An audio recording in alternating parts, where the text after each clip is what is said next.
안녕하세요. 아마존 글로벌 셀링 코리아 전략 계정 어카운트 매니저 김수현입니다. 오늘 이 시간에는 Do and Don't for 아마존 셀러라는 세션을 준비했는데요. 제가 지금까지 아마존에서 일하면서 셀러분들께 받았던 많은 질문들을 모아서 현재 아마존에서 베스트셀러로 활동하고 계신 셀러분의 답변을 들어보는 시간을 가지려고 합니다. 오늘 이 세션을 함께 해주실 분은 빈토리오의 민병은 대표님이십니다. 대표님 안녕하세요. 네, 안녕하세요. 빈토리오의 민병은 대표라고 합니다. 네, 빈토리오는 지난 5년간 아마존에서 와인 액세서리 제품을 판매했고요. 지금은 10개 국가 온라인과 오프라인 매체에서 빈토리오 액세서리 제품을 판매하고 있습니다. 네, 아마 빈토리오는 다른 셀러분들께서도 이미 알고 계시는 브랜드가 아닐까 싶습니다. 오늘 제가 여러 가지 질문을 드리려고 하는데요. 이에 대한 대표님의 솔직한 답변을 들려주시면 감사하겠습니다. 네, 첫 번째 질문은 배송 방식과 관련된 질문입니다. 아시겠지만 아마존에는 두 가지의 배송 처리 방식이 있는데요. 첫 번째는 셀러분들께서 미국 아마존 창고에 물건을 보내놓으시면 고객 주문이 들어올 때마다 아마존에서 물건을 배송해주는 FBA, 그리고 나머지 하나는 고객 주문이 들어올 때마다 셀러분들께서 고객에게 직접 물건을 배송해주는 MFN입니다. 대표님께서는 FBA만 하면 MFN은 할 필요가 없다라고 생각하시나요? FBA는 글로벌 셀러분들이 현지에서 처리해야 하는 고객까지의 배송과 CS를 합리적인 가격으로 제공하기도 하고 프라임 회원들은 대부분 FBA 상품을 구매하시기 때문에 아마존 셀링에 있어서 필수라고 생각합니다. 그러기에 당연히 MFN보다는 FBA를 활용하는 것을 우선적으로 추천드리는데요. 물론 지금과 같이 코비드-19 이슈로 인해 물류가 안정적이지 못할 때 대비해서 MFN이라는 이제 옵션을 준비해 두는 것을 추천드리고, 저도 역시 이제 MFN을 사용했었지만 한 가지 염두에 두셔야 될 게, 이제 지금 같은 코로나 상황은 정말 특수한 케이스예요. 평상시에는 MFN에 들이는 이제 비용과 시간을 저라면 FBA에 투자할 것 같습니다. 1년에 이제 한두 번 정도 아웃 오브 스톡 품절이 되는 거는 괜찮은데, 그게 이제 지속적으로 일어나면 아마존이 이제 키워드 랭킹에도 안 좋고 전반적인 아마존 셀링에도 나쁜 영향을 미치기 때문에 MFN을 이런 옵션으로 두는 것도 나쁘지 않은 아이디어라고 생각해요. 하지만 FBA는 항상 우선이에요. 그럼 혹시 대표님께서는 평상시에 재고 관리를 어떤 방식으로 하고 계신가요? 네, 저 역시 이제 그 몇 년, 3년 전까지만 해도 계속 이제 재고 예측하는 게 어려워가지고 애를 많이 먹었는데요. 이제는 어느 정도 노하우가 생겨서 관리가 되고 있어요. 그래서 필요 예상보다 조금 더 많이 이렇게 생산을 해서 저는 버퍼를 둡니다. 아마존 FBA 창고에 입고시킬 것과, 그리고 이제 제가 비상 상황에 필요할 때 아웃 오브 스톡 안 되게, 품절이 안 되게끔 하기 위해 미국에 이제 뭐 3PL 창고나 따로 이렇게 해가지고 저만의 방식으로 보류를 해두고 있습니다. 제가 이런 이유를 하는 이유가 제 리스팅 중에 몇 개가 이제 품절이 여러 번 됐는데 그 리스팅은 다시 이제 살리기 힘들더라고요. 그래서 조금 더 돈을 많이 내더라도 항공 운송으로 빨리 보내고 그런 경우가 많았습니다. 네. 물류비를 조금 더 사용하시더라도 키워드 랭킹의 하락이나 광고 효율의 저하를 막기 위해서 이런 품절이 나지 않도록 더 투자를 하신다는 말씀이신 것 같습니다. 굉장히 좋은 말씀이신 것 같고요. 다음 질문은 리스팅과 관련된 질문인데요. 네. 리스팅 내에 서치텀 키워드가 많을수록 좋은가요? 서치 텀에도 이제 80-20 법칙이 있어요. 페레토의 법칙이라는 게 있는데, 이제 전체 키워드의 20%의 키워드가 80%의 이제 매출을 발생시킨다는 거죠. 키워드를 많이 넣으면 이론적으로 따지면 노출이 훨씬 더 많이 될 것 같은데, 더 많은 고객에게 노출이 될 수도 있겠지만 이제 연관성이 없는 서치텀을 너무 많이 넣다 보면 리스팅의 전환율이 떨어지잖아요. 그러면 그게 이제 아마존 시스템 상에서도 안 좋게 보입니다. 그래서 오히려 원래 조금 더 효율이 좋아야 되는 키워드에 악영향을 미칠 수 있어요. 그래서 전반적인 이제 리스팅의 성장에 걸림돌이 될 수 있는 그런 요소가 될 수 있어요. 그래서 서치 텀을 무작정 많이 넣는 건 추천드리지 않습니다. 나와 연관 있는 키워드를 찾으려고 노력하는 건 좋아요. 다만 이제 우리의 제품의 핵심 키워드를 파악하고 그 핵심 키워드를 검색하는 사람들이 전환이 될 확률을 높이는 리스팅을 만드는 것을 추천드리고요. 저의 경우 같은 케이스에는 이제 와인 글라스를 찾고 있는 사람들 중에 와인 글라스 셋업 4라는 키워드로 많이 유입된다는 걸 포착했어요. 그래서 이제 사람들이 와인잔을 구매할 땐 단품보다 4개의 세트를 구매하는 걸 원한다는 인사이트를 발견할 수 있었고요. 그 이후에 그 저희 제품 리스팅에도 와인잔 4개가 담겨있는 이미지 위주로 많이 바꿨습니다. 그렇게 하니까 전환율도 더 올라가고 키워드 랭킹도 훨씬 더 건강하게 살릴 수 있었습니다. 네. 단순히 서치텀 키워드가 많은 리스팅을 만드는 게 아니라 전환율이 높은 리스팅을 만드는 것이 중요하다는 말씀을 해주신 것 같습니다. 정말 좋은 말씀인 것 같고요. 다음 질문은 신제품 출시와 관련된 질문인데요. 신제품을 출시할 때 기존에 가지고 있는 상품에 컬러 베리에이션이 아니라 모델이나 스타일이 다른 경우에도 기존 상품의 베리에이션으로 추가를 하고자 하시는 셀러분들이 계세요. 혹시 이런 것에 대해서 대표님께서는 어떻게 생각하고 계신지 궁금합니다. 말씀해주신 이제 베리에이션 문제부터 시작해서 뭐 리베이팅 관련 이슈까지 아마존의 가이드라인을 이제 지키지 않고 꼼수를 쓰려고 하는 셀러분들이 종종 계시는데 저는 이런 거는 이제 본인의 리스팅을 버리는 행위라고 생각합니다.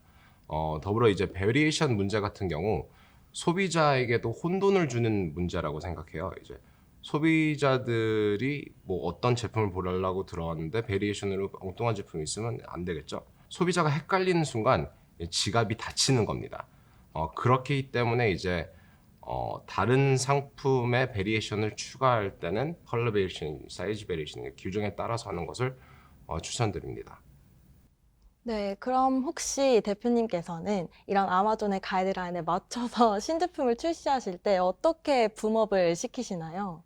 저는 개인적으로 이제 어느 정도 브랜드 인지도가 생겼으니까 이제 기존에 가지고 있었던 고객 풀을 최대한 잘 활용하려고 해요. 근데 이제 그런 게 없는 셀러분들을 위해서는 이제 아마존 또는 이제 타 플랫폼을 통해서 이제 고객을 유입할 수 있는 방법이 여러 개 있다고 생각합니다.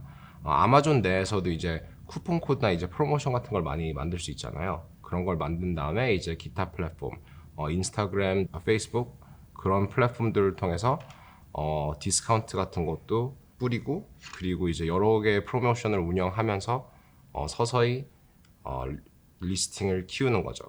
초반에는 이제 리뷰를 모으기가 힘들잖아요. 그게 대부분 셀러들이 많이 힘들어하는 부분 중에 하나인데 요즘에 이제 아마존에서 이제 ERP, Early Reviewer 프로그램이나 바인 같은 기능이 생겼기 때문에 생각보다 쉬워졌고 그래서 저는 초반에 이제 리뷰를 모으고 그 다음에 어느 정도 리뷰가 모인 다음엔 인스타그램이나 페이스북을 통해서 광고도 돌리고 무엇보다 제일 중요한 거는 초반에는 저는 아마존 그 스폰서드 애들을 좀 어그레시브하게 돌립니다.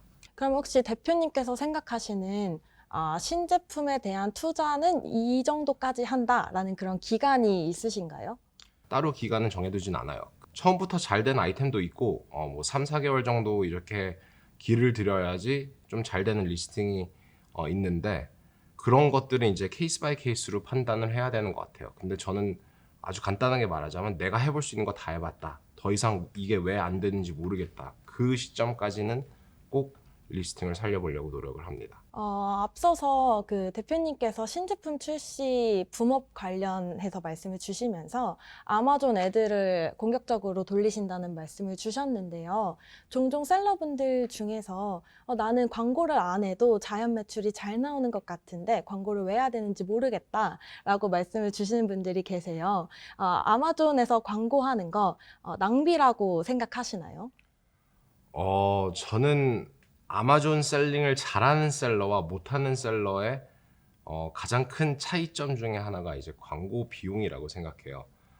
그래서 저 같은 경우에는 이제 광고비를 초반에 많이 써가지고 브랜드 인지도도 키우고 유입이 일단 많이 오니까 사람들이 어떤 포인트 이런 거에 반응을 잘하는지 전환을 잘하는지 테스팅을 많이 해볼 기회가 생겼어요. 그래서 초반에 유입도 잘 되고 나중에 이제 테스팅도 많이 해서 전환율도 올리고 그런 식으로 광고를 쓰고 있습니다. 광고를 돌리지 않겠다는 건요, 하나의 매출원을 포기하겠다는 그런 말인 것 같아요. 아마존 전체를 하나의 매출원을 볼 게 아니라 아마존 내에서도 다양한 트래픽이 있잖아요. 뭐 예를 들어 이제 오르가닉 트래픽, 일단 자연스럽게 유입되는 것도 하나 있고, 딜 페이지를 통한 유입, 그리고 스폰서드 애드 중에서도 이제 배너 광고도 있고 여러 개의 광고가 있는데, 아마존에서 활용할 수 있는 모든 매출원을 골고루 활용하는 게 어떻게 보면 사업가로서 너무 당연한 거라고 생각해요. 네, 말씀 주신 것처럼 트래픽을 가져올 수 있는 다양한 방법이 있는데 그걸 하지 않을 이유가 없는 것 같습니다. 방금 말씀을 주시면서 딜에 대한 말씀도 주셨었는데요. 종종 셀러분들께서 저한테 주시는 질문 중에 하나가 딜이나 쿠폰을 너무 자주 돌리면 우리 브랜드의 어떤 가치가 떨어지는 게 아니냐라는 말씀을 많이 주세요. 혹시 이거에 대한 대표님의 생각은 어떠신가요? 이런 질문을 대부분 하시는 분들은 아직 아마존에서 브랜드를 제대로 안 키우신 분들이 많더라고요. 이익을 남기고 프로모션을 돌릴 수 있으면 그게 가장 최상이겠죠. 하지만 이제 전략적으로도 엄청 중요하다고 생각합니다. 아마존 키워드 랭킹을 올리는 데 쓸 수도 있고, 재고를 떨이하는 데도 쓸 수도 있고. 대부분 셀러들이랑 얘기를 해볼 때 스폰서드에서 있었던 문제가 딜에서 있었던 문제랑 비슷한 게 많아요. 너무 소심하게 해요. 할인을 너무 소심하게 하고 그러니까 효과가 없는 것 같아요. 전반적인 사업에 이득이 되는 걸 보지, 그 딜을 한번 돌렸다고 해서 나 이 딜을 돌리면 돈을 잃을 거니까 안 할 거야, 이런 식으로는 생각하진 않습니다. 딜을 돌리면 키워드 랭킹을 올릴 수도 있고 아니면 뭐 딴 혜택을 많이 받을 수 있기 때문에 그런 걸 생각하고 전략적으로 딜을 돌리고 있습니다. 네. 한 가지 꿀팁을 드리자면 딜을 진행하는 경우 판매를 보장한 재고량을 다 판매할 경우 다음 딜을 돌렸을 때 노출되는 구자가 조금 더 상위에 노출이 돼 있더라고요. 그래서 저는 딜을 여러 번 돌리면서 보장한 재고를 다 판매할 수 있도록 파격적인 할인을 합니다. 그렇게 되다 보면 딜 페이지 상단에 노출이 되기 시작하고 저희 키워드 랭킹에도 결론적으로 많이 도움이 되더라고요. 대표님의 경험에서 우러나온 꿀팁 굉장히 감사드립니다. 마지막 질문은 저도 굉장히 궁금했던 내용인데요. 아마존 브랜드 레지스트리가 필수라고 생각하시는지, 좀 더 나아가서 아마존에서 자기 브랜드를 런칭하는 게 더 좋을지, 아니면 리셀링을 하는 게 더 좋을지 대표님의 추천을 받아보고 싶습니다. 아마존 브랜드 레지스트리는 필수라고 생각합니다. 아마존 브랜드 레지스트리가 필수인 이유는 아마존이 이제 브랜드 오너들에게 제공하는 여러 가지 혜택들 때문인데요. 예를 들어 이제 브랜드 스토어, 스폰서드 브랜드, 브랜드 애널리틱스 등의 여러 가지 기능들이 정말로 이제 보기 좋게 되었기 때문에 꼭 등록을 해야 된다고 생각을 합니다. 최근에는 IP 엑셀러레이터라는 프로그램을 통해 아마존 역시 이제 셀러들에게 손쉽게 브랜드를 등록할 수 있는 방법을 제공하고 있는데요. 궁극적으로 브랜드 오너들을 키우려는 전략을 가지고 있기 때문에 이런 방법들이 생겨나고 있다고 생각을 합니다. 때문에 아마존에서는 리셀러들보다는 브랜드 오너로 사업을 하시는 걸 장기적인 관점에서 더 좋다고 생각해요. 아마존 내에서의 성공뿐만이 아니라 본인만의 브랜드를 운영하는 것을 추천드립니다. 리셀링을 하면 자기 브랜드를 런칭하는 것보다 돈을 조금 더 빨리 벌 수는 있어요. 그러나 내 것을 키우는 것이 아니기 때문에 이 노력이 한순간에 사라질 수도 있는 리스크가 있다는 걸 인지하고 계셔야 돼요. 저는 개인적으로 인내심을 가지고 브랜드에 투자를 한다면 돈뿐만이 아니라 나중에 이제 브랜드라는 이제 무형의 자산이 생긴다고 생각해요. 아마존뿐만이 아니라 아마존 바깥 플랫폼에서도 이런 무형의 자산이 있어야지만 나만의 사업이 생긴다고 생각합니다. 네. 돈뿐만 아니라 나만의 브랜드라는 자산을 가질 수 있다는 말씀이 굉장히 멋진 것 같습니다. 오늘 여러 가지 좋은 답변들 많이 해주셨는데요. 마지막으로 함께 아마존 셀링을 하고 계신 셀러분들께 조언해 주실 만한 내용이 있으실까요? 네. 사람들과 이커머스에 대해서 이야기를 나눌 때 가끔씩 이커머스와 온라인 쇼핑을 트렌드라고 말하는 사람들이 있는데 이커머스는 트렌드가 아니에요. 트렌드는 유행, 뭐 짧은 기간 동안 인기를 끄는 무언가를 얘기하는데 온라인 쇼핑과 인터넷을 통한 무역과 거래는 그 트렌드라기보단 이제 앞으로 사업의 현실이라고 생각합니다. 아시다시피 온라인상에서 유행은 정말 빛의 속도로 바뀌어요. 그렇죠? 근데 온라인에서 그리고 아마존에서 살아남고 성공을 하기 위해서는 장기적인 계획, long-term thinking이 필수적이라고 생각합니다. 여러분들도 장기적으로 오래오래 좋은 가치를 창출해낼 수 있는 그런 좋은 브랜드를 만들었으면 좋겠습니다. 네, 좋은 말씀 감사드립니다. 오늘 이렇게 아마존에서 성공적으로 셀링을 하고 계신 빈토리오의 민병은 대표님과 셀러분들의 질문에 답변을 드려보는 시간을 가졌는데요. 이 시간을 통해서 평소에 궁금해 하시던 내용들이 좀 많이 해소가 되셨으면 좋겠습니다. 오늘 긴 시간 함께 해주신 빈토리오 민병은 대표님 너무 감사드리고요. 시청해주신 셀러분들께도 감사드립니다.